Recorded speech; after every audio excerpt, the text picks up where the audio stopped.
Epstein on tape advising former Israeli PM Barak to approach Palantir founder Peter Thiel. He thought there was two cyber companies. Look out, and even though I know Peter, I've never met Peter Thiel. And everybody says he sort of jumps around and acts sort of strange, like he's on drugs. Smoking, yeah. Yeah.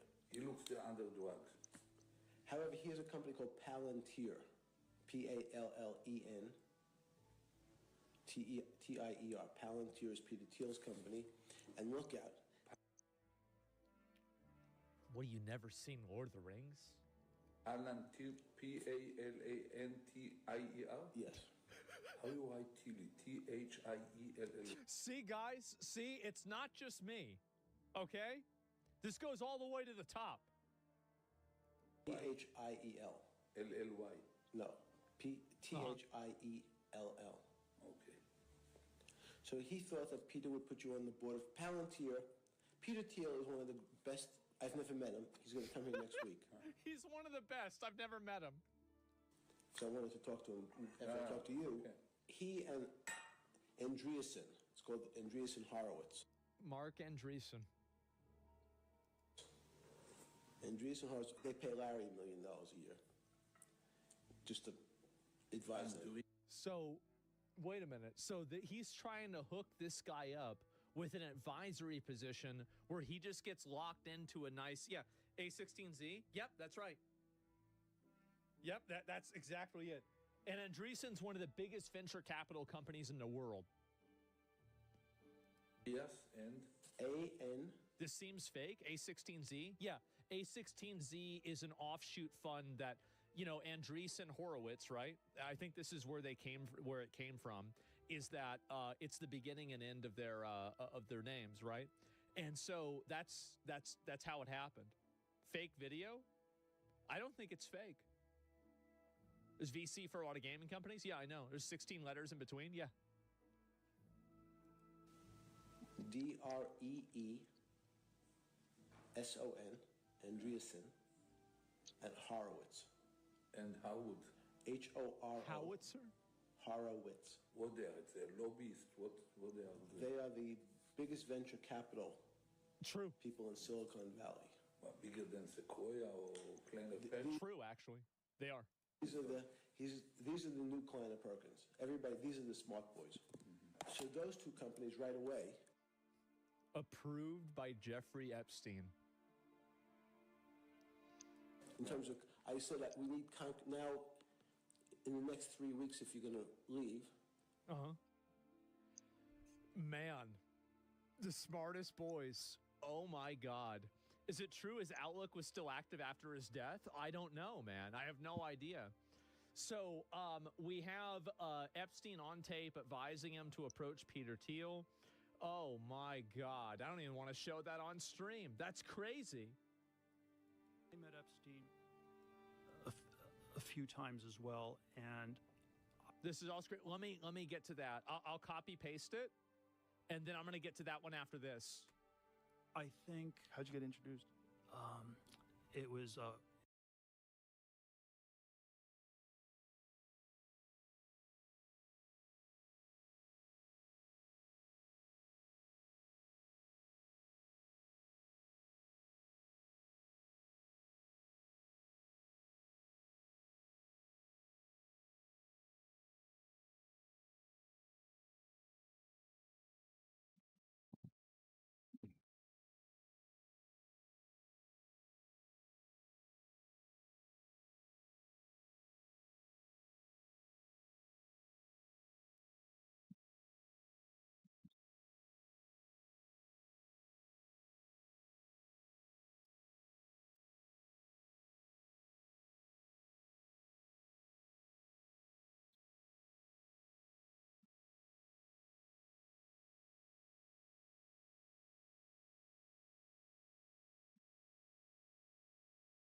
The Joe Rogan Experience.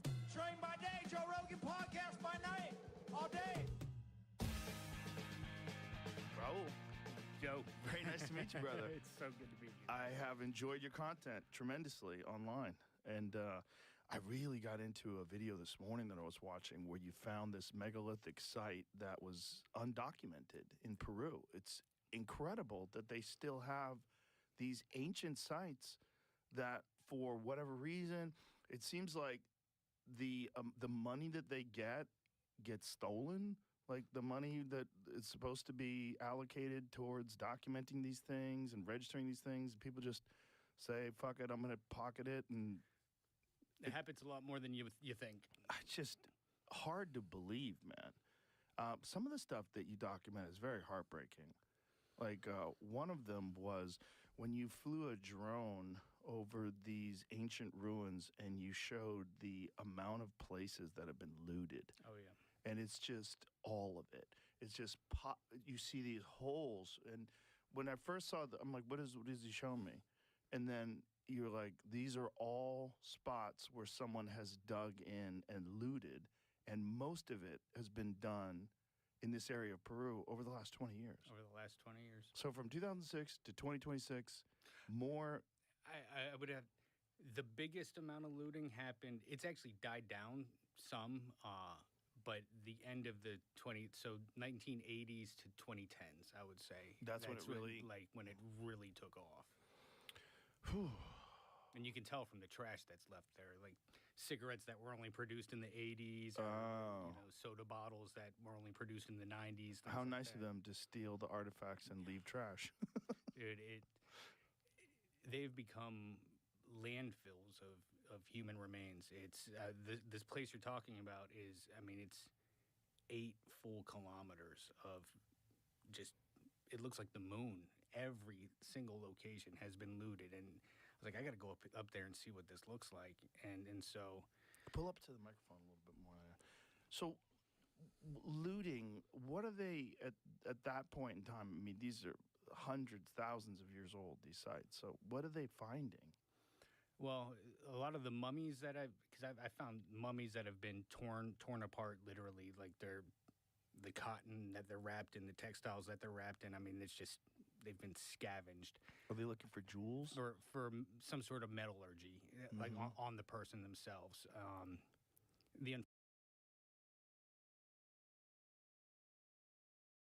This was insane. Here we go. Waking up. So this was her. This was her literally 2 weeks ago. Okay.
Very shortly. We have some very talented people coming.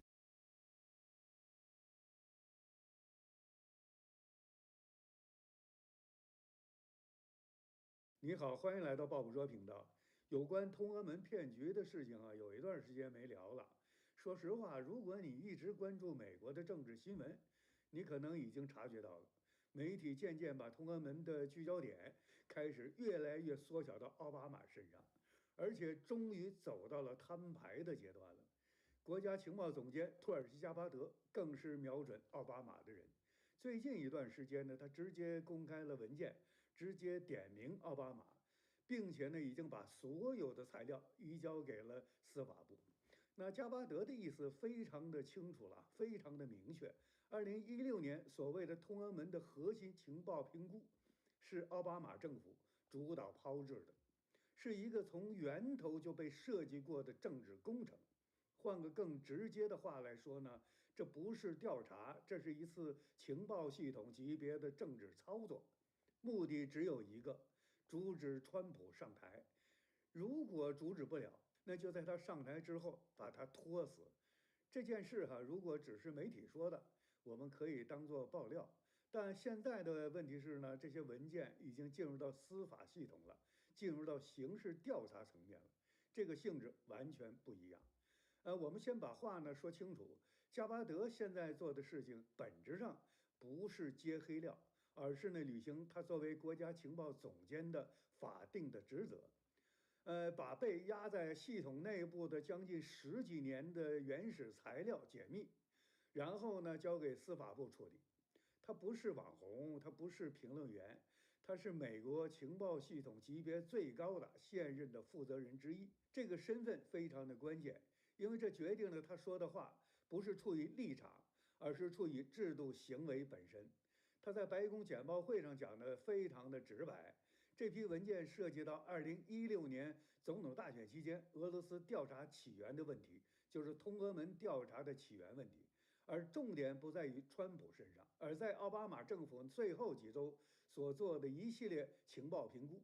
注意这个时间点非常的敏感，就是奥巴马即将卸任了，川普已经当选了，但还没有正式的入主白宫这段时间，一个过渡时间。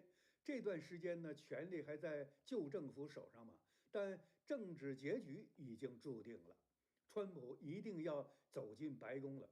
正常国家这个阶段应该是交接阶段，是过渡阶段，是维稳。但加巴德现在拿出来的文件显示，那段时间呢发生的事情恰恰相反，是一次系统性的政治进攻。那就是奥巴马组织的利用通俄门这件事情向川普新政府进行的一次政治进攻。这些文件里呢，最关键的一份呢，就是众院情报委员会早在将近10年前就已经完成的一份报告，但这份报告一直被锁在中央情报局的保险库里，没有对外公开，没有进入公众讨论的空间，也没有成为主流叙事的一部分。那加巴德现在做的事情就是把这份报告重新拿出来解密，让它进入公众视野。那报告的核心结论非常的致命，他的意思是，当年奥巴马政府高层，包括 FBI， 包括中央情报局的领导层，在没有足够可靠的证据的情况下，提前定调俄罗斯干预美国的总统大选了，并且刻意呢把川普塑造成受益者，甚至是合谋者。那这个结论不是说调查有问题，而是说呢调查结论本身就已经被设计过了，不是先有证据再来判断，而是先有判断再去筛选信息。那换句话说，情报不是用来分析现实的，而是呢用来制造叙事的。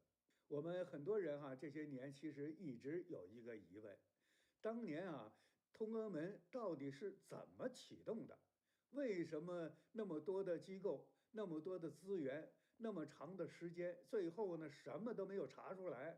但整个国家呢却被拖进了一场持续了多年的政治内战。现在这批文件第一次从内部呢给出了一个非常清晰的解释，因为起点本身就是假的，不是调查失败，而是调查本身就不是为了寻找真相，而是为了制造一个可能持续运作的政治工具。那福克斯新闻的主持人杰西·沃特斯在节目里呢总结的是非常的直接。他说通俄门整个的叙事呢，其实呢就建立在4个核心的假设之上。说俄罗斯总统普京希望川普赢，说普京呢采取了行动帮助川普赢，说俄罗斯掌握了可以勒索川普的黑材料，说俄罗斯试图直接和川普团队勾结。你回头想一想，这4点当年是不是每天都在媒体上轮流的播放？是不是所有的主流媒体都当成了既定的事实？是不是连如果是真的会怎么样这种假设的语气都没有，直接当成了结论在讲？那现在的问题是呢，加巴德公布的文件显示，奥巴马政府内部其实早就知道这4个核心论点，没有一个是建立在可靠情报基础之上的，不是证据不充分，是根本就没有证据。也就是说，他们不是被骗了，他们是明知道证据不足，还要推动这个叙事继续的运转。这里面最关键的一点啊，在于情报评估这个词。很多人可能觉得情报评估就是专家分析嘛，但在美国的体系里呢，情报评估本身就是政治工具。一旦某个结论被写进正式的评估报告，它就会自动的成为后续所有的调查、听证、媒体引用的权威来源了。那换句话说，只要你控制了评估结论，你就控制了整个的国家叙事的方向了。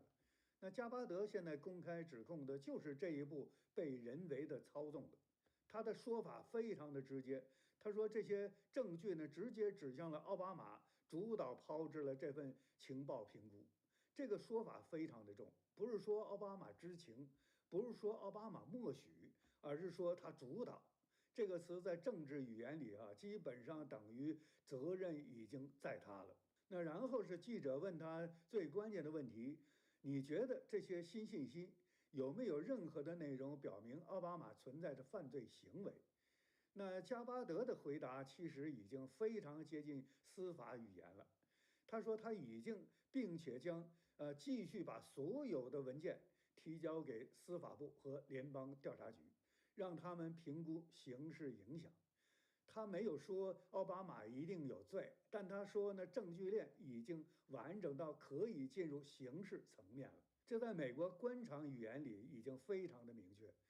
正常官员如果只是政治争议，会说需要进一步的研究，需要更多的背景。但他用的是刑事影响这个词，这意味着他自己已经判断，这不只是政治操作的问题，而是可以涉及到违法的行为了。那现在真正的问题来了，这些文件是否已经构成了起诉奥巴马的要件了？那司法部接下来会怎么做呢？如果证据链真的完整，美国会不会真的走到起诉前总统这一步？也就是说从制度心理上，美国体系对起诉前总统这件事情是极其敏感的，因为这意味着一个国家承认自己最高权力曾经系统性的违法，这不是丢一个人的脸，这是动摇了整个政治合法性的事情。所以从政治惯性上来讲呢，司法部一定会非常的谨慎，非常的慢，非常的克制，甚至可能会试图把事情呢压在机构责任、历史问题、制度缺陷这个层面，而不是直接的上升到个人刑责。但问题是，这一次环境跟过去完全不同了。那第一呢，加巴德不是反对党的爆料，他是现任的情报总监，是体制内部最高层的自己在接。那第二呢，文件不是媒体的调查，是官方解密的材料，是众议院情报委员。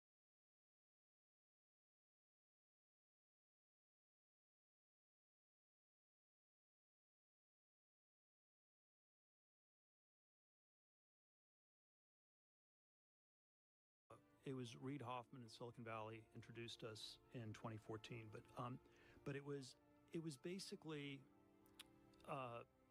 and I didn't check, didn't ask enough questions about it, but I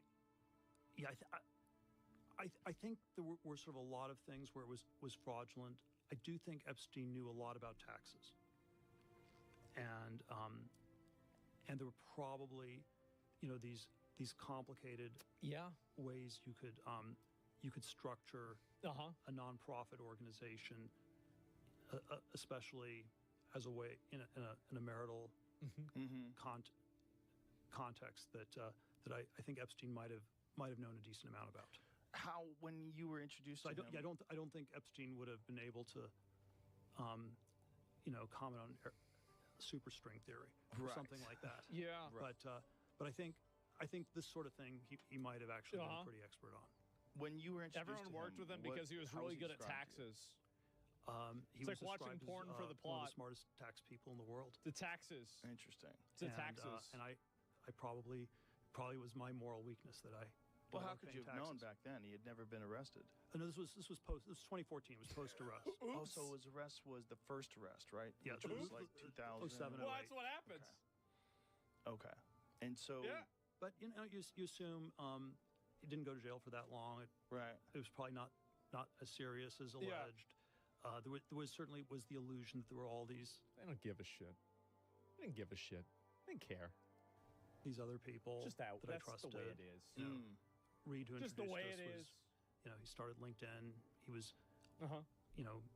maybe too focused on business networking. But, but I thought he always had good judgment in people. When the shit went down and Epstein gets arrested for the second time, were you like, oh, well, there you go?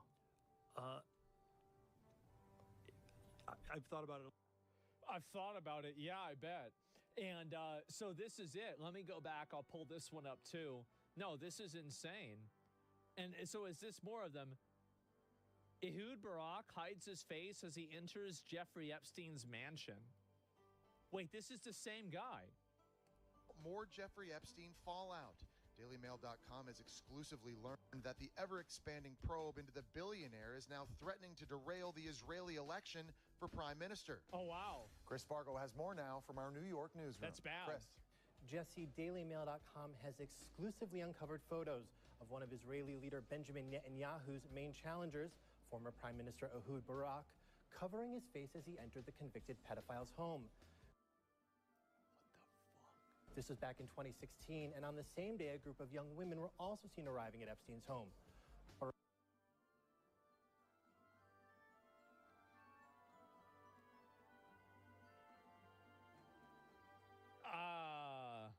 Barak is already trying to distance himself from Epstein and their business partnerships. Writing on Facebook, as soon as the present charges related to Epstein became known, I instructed my lawyers to examine the options we have for expelling the company associated with Epstein from this partnership. Also, Jesse, Epstein accuser Courtney Wild held a press conference in Manhattan one day after asking a judge to keep Epstein behind bars. Here's what she had to say. It's time for the government to do the right thing for me and all the other victims. If you are a victim of Jeffrey Epstein, then you know what I know. He will never stop sexually abusing children until he is in jail. Wild says she was sexually abused by Epstein when she was 14 and still embraces. She's also an unnamed victim in the 2008 lawsuit against the Department of Justice after Epstein avoided similar charges. All right, Chris Fargo in New York City, thank you. God damn, so he's covering his face walking into Jeffrey Epstein's fucking house. And then this is another one. I find this to be interesting. Palantir stands with Israel. What are the odds of that? Wow. It's crazy how all these things just line up the same way, huh? Wow. It's just really like, I mean, what are the odds of that? You're crazy. Oh, no, we got another one. Even more of it. Okay, all right. Let me pull this one up. I'll see what it is.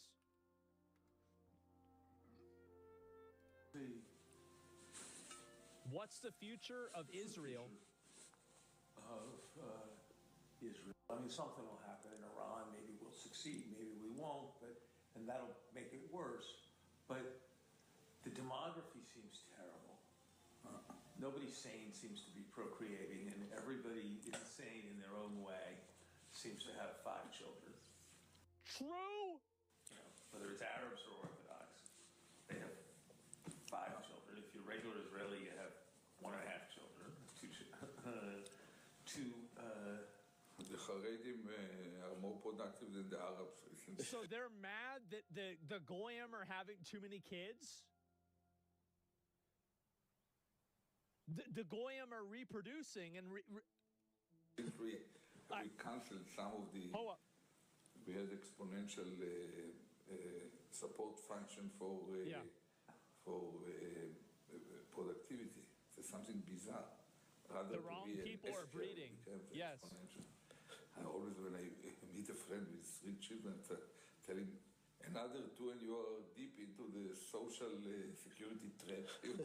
That's your job. Just, Oh my God. You can sit idle. No, I don't. The future of Israel is waking up at the right future moment of before Israel. it's too late. Putting a wedge on this drift along the slippery slope toward one-state nation. First of all, because with one-state nation, it will be even faster. Yeah, it will be bi-national. So if it's a one-state nation, what happens to Palestine? Then within a generation.